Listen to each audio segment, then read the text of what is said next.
Hi there, I am the Reverend Danny Crosby, a Unitarian minister serving congregations in Altrincham and in Urmston in the northwest of England. And I offer this devotion as a balm for the heart, for the mind, for the spirit, and for the soul. And it's titled A Time to Laugh and a Time to Cry, God's Own Medicine. Last weekend I travelled with a dear friend Alex to my little brother Arjak's wedding.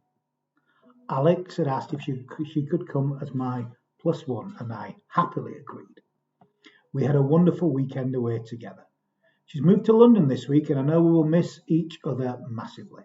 In fact, I know I would. Well, I certainly am. We made the most of last weekend, and there was a great deal of laughter and some tears shared.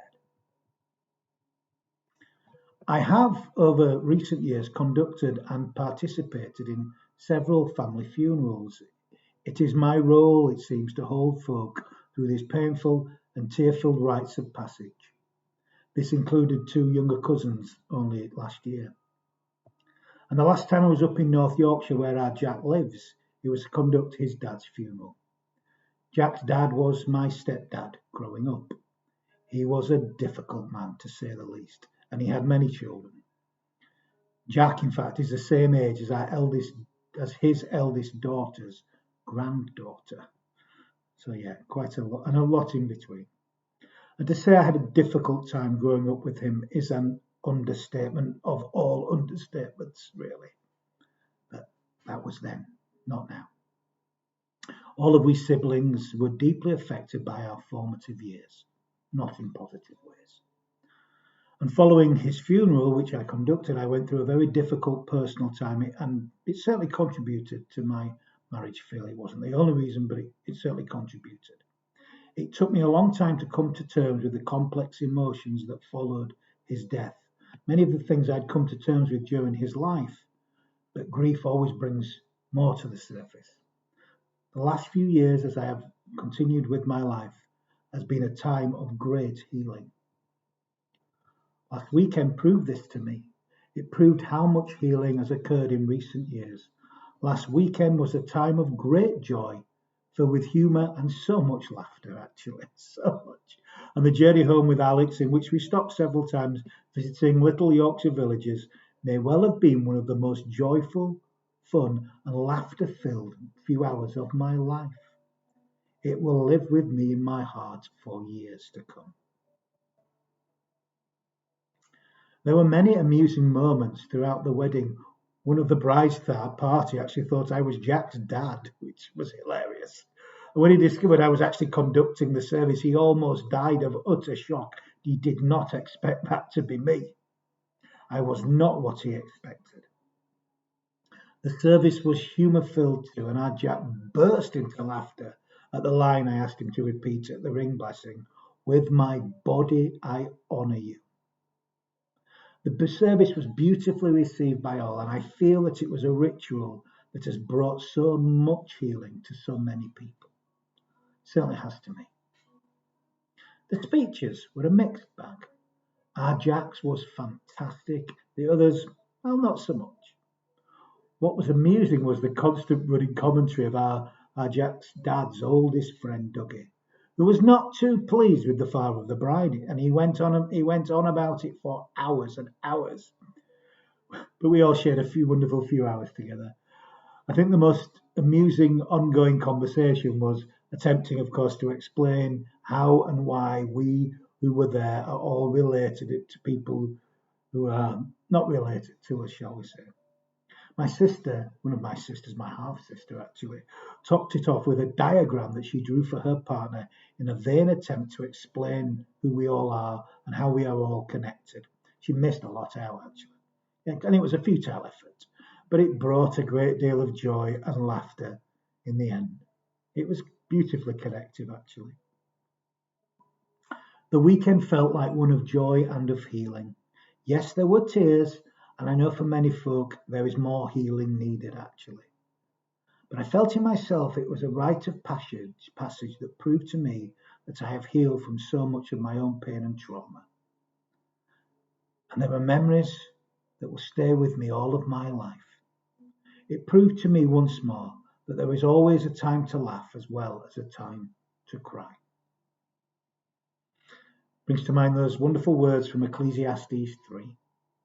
For everything there is a season and a time for every matter under heaven. And the seasons turn and pass and come again. There is a time to weep and there is a time to laugh. And over the last few years, these words have taken on a whole new, deep and much deeper meaning. I suspect post-COVID I wept more than I had done. And by the same token, I suspect I'll laugh more than I have ever done in recent years. I know for a fact I've felt more than I have ever done.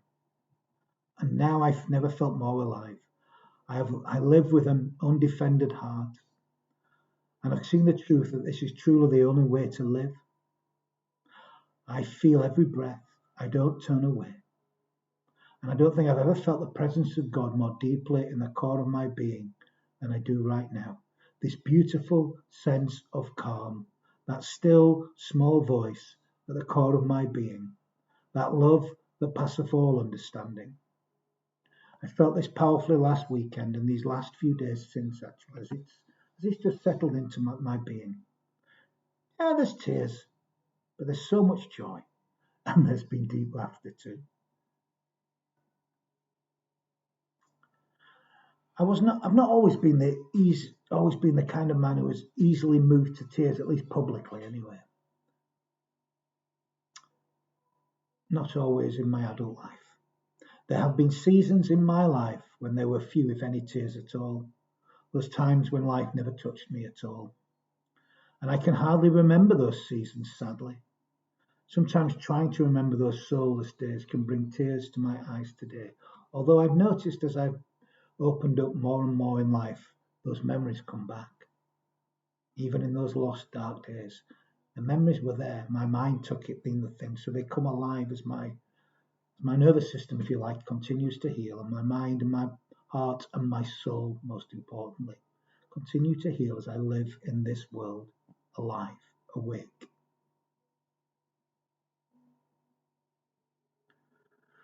But when I look back, the seasons of my life that I remember, my heart, are not merely my head, are the ones in which tears have been shed, even not shears. Wish I could speak. And they could have been tears of joy and tears of sorrow, tears of awe, tears of pain, tears of frustration, tears of relief, tears of laughter. For there are tears of laughter too, tears of joy, tears of gratitude for just being alive. Tears of gratitude, they're the most powerful ones. These thick seasons when the most profound experiences of life have occurred and deeper understanding has always followed. During these moments, I have learned what it means to truly be alive, to live my life. Moments that have shaped my soul and built my character, made me the man I am today. I wonder what this coming season will bring as we come toward the end of spring, probably mid-spring now. The cherry blossom has almost half fallen now. It's pink snow all on the ground. It's going to be gone in a week or two. The seasons come and the seasons go, just like the cherry blossom. There is a time to live even when we feel heartbroken, when we cry. The best funerals, are often filled with both joy and laughter as we remember our times with our lost loved ones, those precious, precious memories. I've noticed also when I'm with family, we often share memories that bring laughter, even from deeply painful and confusing experiences in our lives, deeply traumatic times. We seem to bring joy and laughter in our shared experience. There's something about surviving painful and, and, and being with those that you love and care about so much. There's something about coming through these times, these shared experiences that bind us together.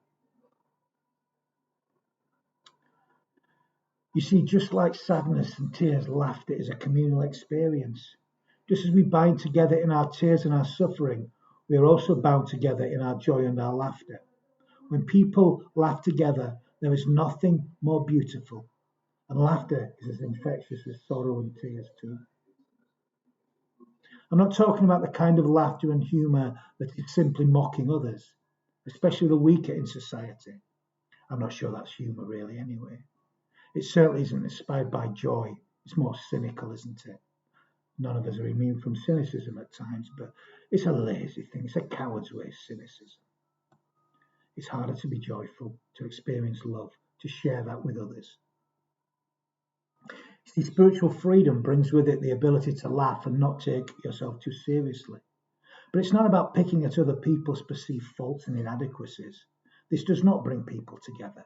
It just aids a sense of superiority at the expense of another. Nothing liberating and freeing in these kind of feelings. But genuine joy and laughter is another thing. It comes from the heart, it comes from the soul, it's part of our natural human spirit, and it's something we share together with others. It comes alive in the shared experience, something that privatized spirituality misses. Now, religion and spirituality are not often areas where humour is obviously found, and yet I have come to know that the more spiritually liberated I have become, the more religious, in the truest sense of religion, I have become, the more I have discovered my own funny bones. When I saw life as a tragedy, I never felt more alone. And yet, when I began to see life more as a kind of divine comedy with tragic elements, I began to feel part of life once more. This is part of human nature, human reality, human shared experience. The ancient Greeks understood this. From their religious rituals grew two forms of theatre. One was tragedy, and the other was comedy. The rituals of Dionysius incorporated both of these elements, and the tragedy's motto was "Woe is me." They portrayed situations in which people, due to their natures, were fated to focus on their own suffering, whereas the comedy's motto was "Get over yourself." They too expressed situations that included suffering, but in these tales the people were enabled to discover ways out of these situations. You find comedy there in the Abrahamic faiths too, might surprise some people. There is a rich tradition of humour in Judaism, but humour is also part of both the Christian and Islamic traditions. Mullah Nasruddin is the archetype of the holy fool. I love to tell his tales. The early Christian desert fathers found humour within their spirituality. In Stories of the Spirit, Jack Cornfield recounts a saying of Abba Orr, who said, "Either flee from people or laugh at the world and the people in it, and make a fool of yourself in many things." Humour is also found in the traditions of the East as well, certainly in many of the Buddhist tales. It saddens me that the modern age, so much of it seems to have got lost in our spiritual and religious traditions. In our modern understanding of religion, humour seems to have died. It's always become less human, actually, and it's less real and felt and experienced more in our heads. Like so much of life today becomes too serious. People seem to get serious, not just religion, by the way. It's in life itself. We become poor-faced and puritanical, actually. They seem to be the dominant elements in both the religious and the secular world, actually. Young people today surprise me how puritanical and humorless almost they seem to be. It saddens me, really. We take ourselves too seriously, and life is far too serious a business to be taken too seriously. And certainly it saddens me that the religions have lost this, that the faith traditions have lost this, that the spirituality has lost this. And yet, as Karl Barth has claimed, laughter is the closest thing to the grace of God. Laughter is the closest thing to the grace of God. Why is this, you might ask? Well, because laughter brings us together. It takes us beyond the confines of our narrow selves. It takes us beyond the confines of our own thinking minds. It helps not to take ourselves too seriously. And it opens our hearts beyond the confines of our own egos. There is a reason that it's said that laughter is the greatest medicine. To be in good humour, literally meant to be in good health, to have your humors, the fluids of your body, in balance in medieval times. So that's why laughter is the greatest, because to be in good humour literally meant to be in good health. because life's far too serious a business to be taken too seriously. As J.B. Priestley claims, there is a happiness, there is in happiness an element of self forgetfulness. You lose yourself in something outside yourself when you are happy. Just as when you are desperately miserable, you are intensely conscious of yourself. You are a solid lump of ego weighing a ton. There is a place for silliness too, especially in the most difficult of times. Being silly is a wonderful thing. Oh, so silly. Be silly, oh, so silly, silly, silly, silly, silly. The journey home last weekend was one of the most joyful few hours I have ever spent as my friend and myself entertained one another by being silly at times, being ridiculous, actually. We shared ridiculous stories from our own lives, some of which were deeply painful and tragic. She herself is approaching the anniversary of the tragic death of her brother. I shared similar experiences. We shared many moments of joy together too, but we shared pain. The two come together, and we were just silly at times. I can't tell you some of the things we shared and talked about. It's definitely not PG rated, but it was such fun. Leave that to your imaginations. And perhaps the most ridiculous thing I attempted was to explain to her how my family members are related to one another.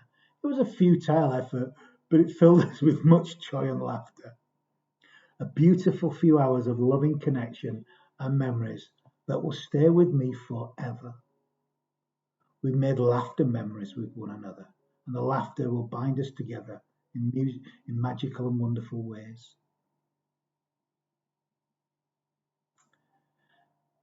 All that brings to mind some rather lovely words, actually, by the Benedictine nun and author Joan Chittister, who wrote, "Humour gives a people dignity in situations that denigrate them. Laughter gives us relief from the burdens of dailiness. No amount of coercion can break an unbreakable spirit. Humour teaches us. Humour cuts oppressors down to size, takes their sting away, renders them powerless to destroy us. Don't give in to what diminishes you. Learn to laugh at it and reduce its power over you." And isn't that what comedians and satirists do? Satirical writers do? That's it, kind of. There you go, laugh at that one. Humour's so vital. And I was recently reminded of some words I once read by the great pre-war theologian Harry Emerson Fosdick.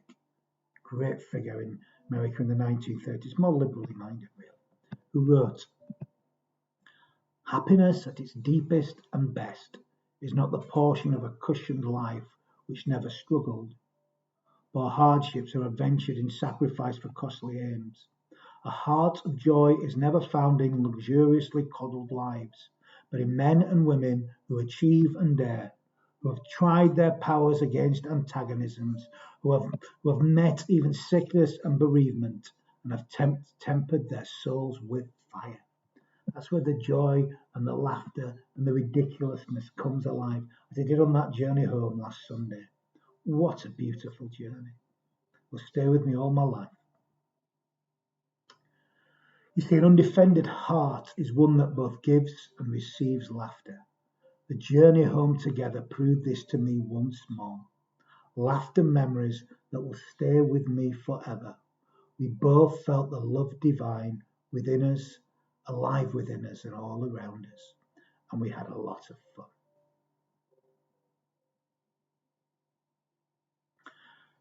Reminds me of some wonderful words I think I heard, actually. I don't think I found these words in print.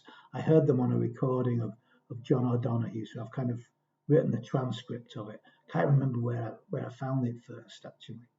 But he claimed, "I think that laughter is one of the really vital dimensions of the divine presence that has been totally neglected.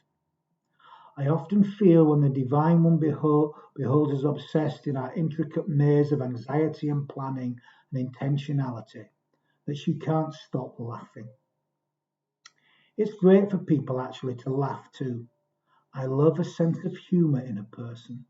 It's one of my favourite things because I think when somebody laughs, they break out of every system that they're in. There's something really subversive in laughter, in the smile on the human face. It's lovely and infectious to be in the company of someone who can smile deeply. I think a smile comes from the soul, and I also love its transitive kind of nature. That if you're in the presence of someone who has a happiness and a laughter about them, it'll infect you and it'll call that out in you as well. Your body relaxes completely when you're having fun. I think one of the things that religion has often prevented us from doing is having really great fun.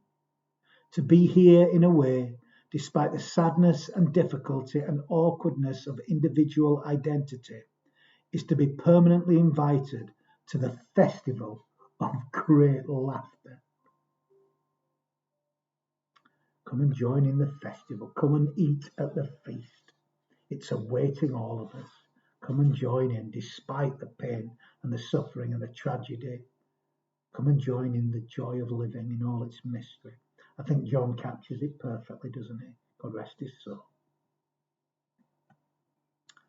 In the face of the difficulties that we all face, it is laughter and the sharing of it that helps us to stay open-hearted and fully engaged. Laughter can hold us together when all around us can appear to be falling apart, and it can also connect us once again when we are tempted to retreat back into ourselves. Laughter is the greatest medicine, and maybe it truly is the closest thing to the grace of God. None of us knows what the coming seasons will bring. There will be tears, but not always tears of sorrow. There will be joy, there will be laughter too, if we can stay open hearted and refuse to retreat into those shells of self protection. Let's not be afraid of our tears, for there are tears of laughter too. Let's enjoy every season, for none of us know how many seasons we have left. Let's not forget the wonderful words of Conrad Ayers. The first and the last word belong to God, and therefore not to death, but life, not to sorrow, but joy, not to weeping, but laughter. For surely it is God who has the last laugh. Surely it is. Amen. I'm going to end with some final words of blessing. You know, we need to bless more. And we can all bless. We bless when we give ourselves wholeheartedly to life. Share it, treasure it, and share it. Let's join in this abundant feast. Give it away, and we all receive. So let's step out into the world once more. Let us not seek the narrow path that avoids the wilderness, but let's instead walk in faith, in hope, and in courage along love's broad highway, welcoming highway, and experience all that life offers to us. And may the love of God be with us all, and may it shine bright upon us. May it shine from our very being, and may it do so in all that we feel, in all that we think, in all that we say, in all that we do. Amen.